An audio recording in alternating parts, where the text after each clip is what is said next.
राजश्री मोरे सध्या आमच्या सोबत आहे। राजश्री, खरंच काल रात्री तुमच्या सोबत काय घडलं होतं? कोण होता समोरच्या व्यक्ती आणि काय सांगितलं होतं? काय सांगणार पूर्ण माहिती? काल रात्री मी घरी येत होती तेव्हा एक गाडी, एक इनोवा होती, त्याचा नंबर माझ्या लक्षात नाहीये, तो वारंवार मला माझ्या गाडीला टक्कर मारत होती। त्याच्यानंतर त्याला थांबवायचा प्रयत्न केला तर तो थांबतही नव्हता। 2 पोलीस कॉन्स्टेबलने माझी हेल्प केली त्याला थांबवण्यासाठी आणि जेव्हा तो थांबला आणि मग आम्ही उतरलो गाडीच्या खाली तेव्हा त्याला बोललो आम्ही की तू काय करत होतास, तुला माहित आहे का?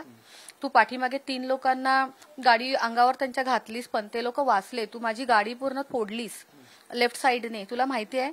तर तो सरळ शिव्या द्यायला लागला आणि त्याने कपडेही घातले नव्हते, तो अधनंग होता, नागडा उघडा होता पूर्ण। अच्छा, गाडीमध्ये अजून किती लोक होते आणि काय त्यांची परिस्थिती काय होती? काय ड्रिंक केलं होतं? काय गाडीमध्ये कोणीही नव्हतं। त्या मुलाचं नाव राहिल शेख आहे। तो मुलगा, त्या मुलाने ड्रिंक केलं होतं, त्याला गाडी चालवायलाही नीट येत नव्हती, तो मला धमक्या देत होता, तो मला शिवीगाळ करत होता। मला सरळ अगोदर हे बोलायचं होतं की मी दारू पिलेलो आहे, चला माझ्याकडून चूक झालेली आहे, ते सोडून तो मला शिव्या द्यायला लागला। त्याच्यानंतर तो बोलतो की तुला माहिती आहे का माझा बाप कोण आहे? मी मनसेचा मुलगा आहे, मी मनसेकडून आहे, माझा बाप मनसेमध्ये उपाध्यक्ष आहे, तुला माहिती आहे काय? तुला मी चांगलंच बघून घेईन। माझ्याकडे सगळे व्हिडिओ आहेत जे अजून मी टाकलेले नाहीयेत, मी थोडंसंच टाकलेलं आहे। मी तुला बघून घेईन, भेटू ना आपण, बघूया ना, मी तुला बघतो ना, तू पण इथंच आहेस, मी पण इथंच आहे, अशा मला धमक्या देत होता। अजून कोणाकोणाचं नाव घेतलं होतं आणि त्याच्यानंतर तुमच्या समोर पोलीस पण होते, पोलिसनी काय ऍक्शन घेतली? तो पोलिसांना पण घाबरत नव्हता, कारण त्याला हे म्हणायचं होतं पोलीस काय, तो पोलिसांना पण शिव्या दिल्या त्याने माझ्या समोर, त्याने मला शिव्या दिला, त्याने पोलिसांना शिव्या दिला। त्याला हे म्हणायचं होतं की तो मोठा आहे, त्याला गुरूर होता की मी मनसेमधून आहे, तो राजा होता आणि आम्ही त्याच्यासाठी आम्ही असे छोटे छोटे हे होतो, मुंगफली होतो। तो आम्हाला इज्जतच देत नव्हता, फक्त शिव्या देत होता। पण एक मनसेच्या कार्यकर्ता म्हणून तुम्हाला तुमच्यासोबत शिवगाळ केलं, तुम्हाला धमक्या दिली, त्यांच्यासोबत हे सगळे केलं, तुम्हाला कसं वाटतं मनसेच्या कार्यकर्ता म्हणून? कुणालाही कसं वाटेल, कोणताही, मी तुम्हाला सांगते, फक्त मनसेच नाही, कोणतीही पार्टी असू द्या किंवा आपल्या आजूबाजूवाला कोणी असू द्या, कोणी रोडवर भांडणारही असू द्या, कोणी जर असं घाणेरडं वागलं ना, कुणालाही आवडणार नाही। भर चौकामध्ये, 4 रस्त्यामध्ये 100 लोकांच्या समोर शिवीगाळ करणं, तुझी औकात काय आहे, तुझी लायकी काय आहे, त्या एवढ्या घाणेरड्या शिव्या, तू कोण आहेस, तू कोणती राजश्री मोरे आहेस, तुला मी विकत घेईन, जा तू राज ठाकरेंच्या घरी जा, तिकडे जाऊन तुझ्या गाडीचं जे नुकसान झालेलं आहे त्याचे पैसे घे, हा सगळा माज होता आणि असला माज कुणालाही नाही आवडणार। त्याच्यानंतर तुम्ही पोलीस ठाण्यात जाऊन तक्रार केली होती, तक्रारीनंतर पोलिसांनी काय ऍक्शन घेतलं? FIR घेतलेली आहे, त्याच्यामध्ये 4 कलम टाकलेले आहेत। आता ते कोणते कोणते आहेत मला लॉ नाही समजत एवढा। मग त्याच्यानंतर FIR झाल्याच्या नंतर मी सरळ घरी आली आणि मग मला आज दुपारी असं समजलं की त्याला नोटीसवर सोडून दिलेलं आहे। पुढच्या कारवाई तुमची मागणी काय असणार आहे? कारण त्याला सोडून दिलं, काही शिक्षाची मागणी करणार आहेत का? शिक्षा ही झालीच पाहिजे। मला तिथे विनवण्या करत चालल्या होत्या, मला हे पटवून द्यायचं चाललं होतं, त्याच्या आईचं आणि त्याच्या वडिलांचं, जे नाव काय होतं त्यांचं, जावेद शेखचं आणि त्याच्या आईचं हे म्हणणं होतं की तो छोटा आहे, तो असा नाही आहे, तू त्याला सकाळी बघशील तर तुला माहित होईल तो किती छान आहे। त्याची आई त्याचं कौतुक करत होती तिथे बसून की तू म्हणशील वा, अरे हाच तो मुलगा आहे का? मी बोलले झालं तुमचं कौतुक करून तर मला FIR देऊ द्या। ते मला पूर्णपणे त्यांना मला कन्व्हिन्स करत होते की मी FIR टाकू नये आणि त्याला असंच जाऊ द्यावं, पण मी असं काहीच नाही केलं। शिक्षा ही झालीच पाहिजे। माणसाला ना भीती पाहिजे। मला वाटतं की ह्यांच्याकडं कोणता पॉवर आहे, ह्यांना कुणाचीच भीती नाहीये, ह्यांना देवाची भीती नाहीये, ह्यांना माणुसकीची भीती नाहीये, ह्यांच्यामध्ये भीती नाहीये। थोडी तरी भीती पाहिजे माणसाला। याच्या आधी तुम्ही एक व्हिडिओ ट्विट केली होती, नंतर तुम्ही डिलीट पण केली। व्हिडिओमध्ये काय होतं का तुमच्या कालच्या जे घटना आहेत ते याच्यामुळे झाल्यात का? हो, मतलब ह्याचं कारण तेच असू शकतं. कारण मलाच कसं त्या लोकांनी टार्गेट केलं. माझीच गाडी आणि तो मनसेचाच निघाला आणि त्याच्यानंतर त्याचं ते वागणं बोलणं हे कशासाठी होतं.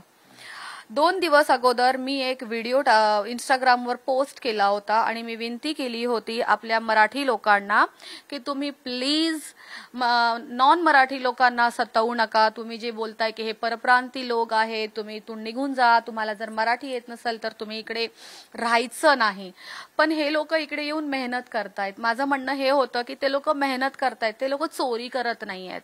तुमच्या घरामध्ये येऊन चोऱ्या दरोडे टाकत नाहीये. तुमच्या आपल्या आईला आपल्या बहिणीला ते सतवत नाहीये. ते लोक आपली फक्त मेहनत करत आहेत इकडे. तुम्ही त्यांच्या पाठीमागे कशासाठी लागलायत? तुम्ही स्वतः मेहनत करा. तुम्ही जर मराठी भाषा लोकांना शिकवायला निघाला आहात ना, तर तुम्ही स्वतः मेहनत करा. माझं म्हणणं हे होतं. त्याच्यानंतर मला टार्गेट करून मला खूप त्रास दिला. 200 लोक आले, मला धमक्या दिल्या गेल्या, माझ्याकडून व्हिडिओ डिलीट करून घेतला आणि त्याच्यानंतर त्यांचं म्हणणं आहे बघितलं मराठी माणसाला काय माज उतरवायला येतो. बरोबर. हे मला बोलल्या पण गेलं. पण आज जे परिस्थिती आहे सध्याची तेव्हा हिंदी किंवा मराठी भाषेची वर्सेस असं सुरू आहे. आता तुमच्यासोबत ज्याला तुम्ही मराठी मुलगी आहेत तर का आता मराठी वर्सेस मराठी आहे का असं म्हणू शकतात? हे पहा, माझ्याकडून मराठी वर्सेस मराठी नाही आहे. माझ्याकडून मराठी वर्सेस माणुसकी आहे. बरोबर. पण मला वाटतं की या पॉलिटिकल पार्टी ही जी पॉलिटिकल पार्टी आहे ती माझ्यासोबत मराठी वर्सेस मराठी खेळत आहे. मला खेळण्यामध्ये काहीही इच्छा नाहीये. मी व्यवसाय करते, काम करते. माझं एक 50 लोकांचं घर आमचं चालतं, माझं घर चालतं. मी फॅमिलीवाली मुलगी आहे. तर आणि मला त्रास देऊ नका. मला ह्याच्यामध्ये काहीही छंद नाहीये, मला इंटरेस्ट नाहीये. मी कोणत्या पार्टीची सुद्धा नाहीये की तुम्हाला असं वाटेल की ही मुलगी का बोलली आमच्या विरुद्ध. बरोबर. मी एक व्यवसाय करणारी एक नॉर्मल मामुली मुलगी आहे जी काम करून खाते.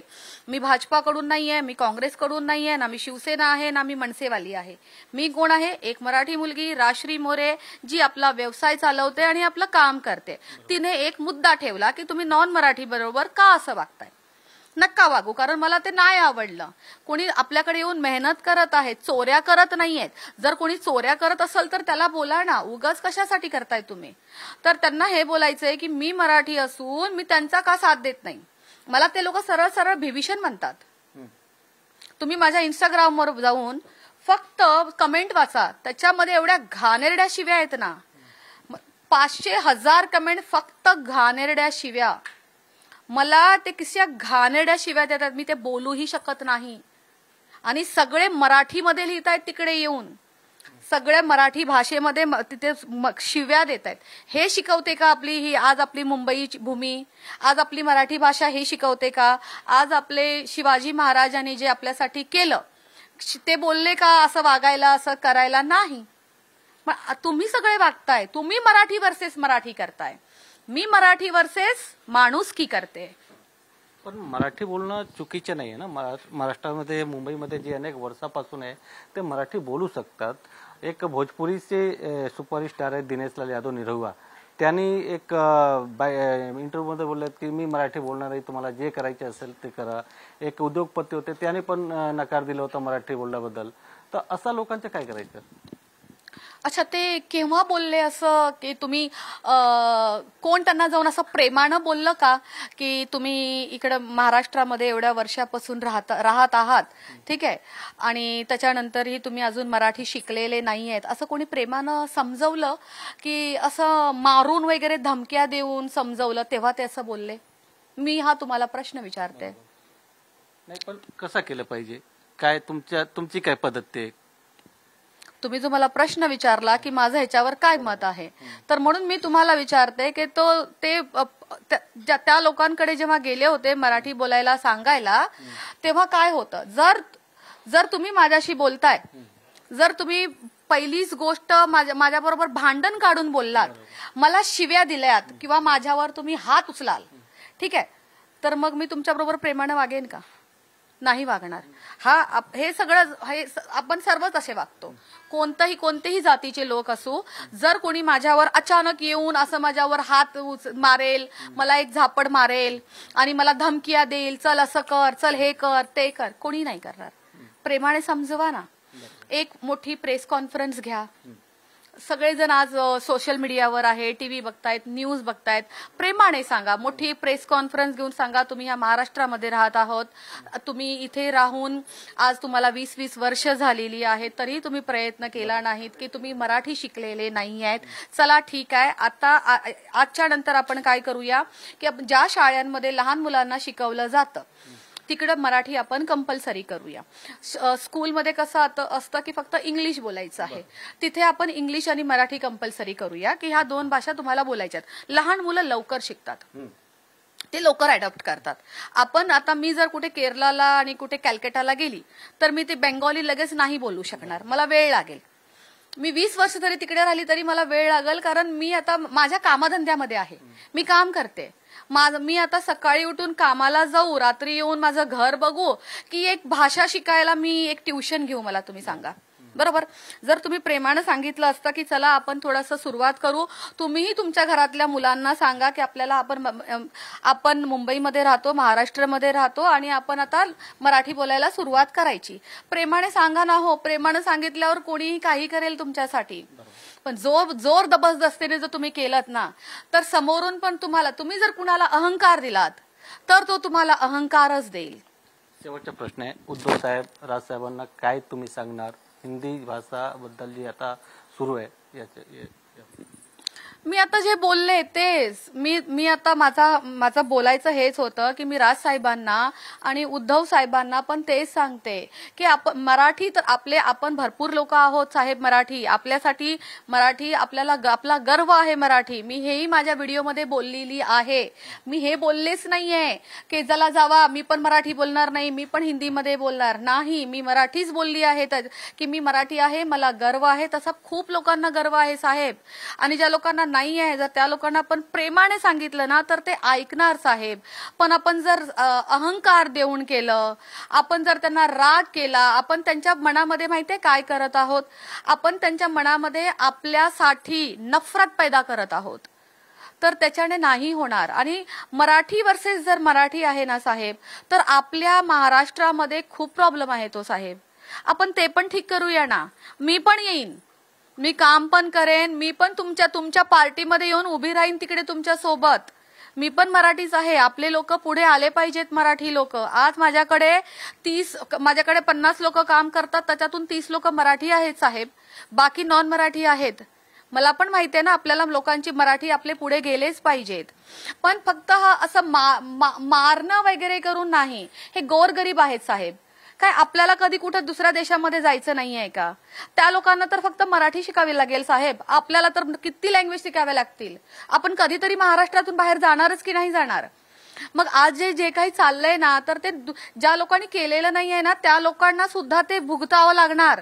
मी आज कुठे जर गेली गंगा आरतीला वगैरे कुठं, तर माझ्यासोबत ते लोक तेच करणार. ए तू महाराष्ट्रन आहे, चल तू तेरे को हमारी लँग्वेज आती है, व्हिडिओ पण आला बोला. त्याच्यामध्ये ते बोलले की भोजपुरीमध्ये बोलली, करणारच की नाही का? ज्या लोक हे होणार, एकाचं बघून दुसरं करतो, दुसऱ्याचं बघून तिसरं करतो, तिसऱ्याचं बघून चौथं करतं. कशासाठी? आपला हा देश खूप छान आहे. आपल्या इथं खूप कलरफुल देश आहे आपला. भिन्न भिन्न जातीवाले लोक आहोत आपण. आपले देशाचे प्रधानमंत्री हिंदी बोलतात हो साहेब. मग आपल्याला हिंदीशी एवढा का प्रॉब्लेम आहे? मला हे बोलायचंय. हिंदी ही खूप छान लँग्वेज आहे, मराठी ही खूप छान लँग्वेज आहे. आणि लँग्वेज काय काम करतं? 2 माणसांमध्ये कम्युनिकेशन जो आपण करतो ते काम करते लँग्वेज. बाकी तर सगळी माणुसकी आहे साहेब. मी तुम्हाला फक्त एवढीच विनंती करते. आणि माझ्या सोबत जे काही होत आहे ते थांबवा साहेब. खूप खूप धन्यवाद तुमच्या. Video journalist Krishna Govind Thakur, TV9 Marathi, Mumbai.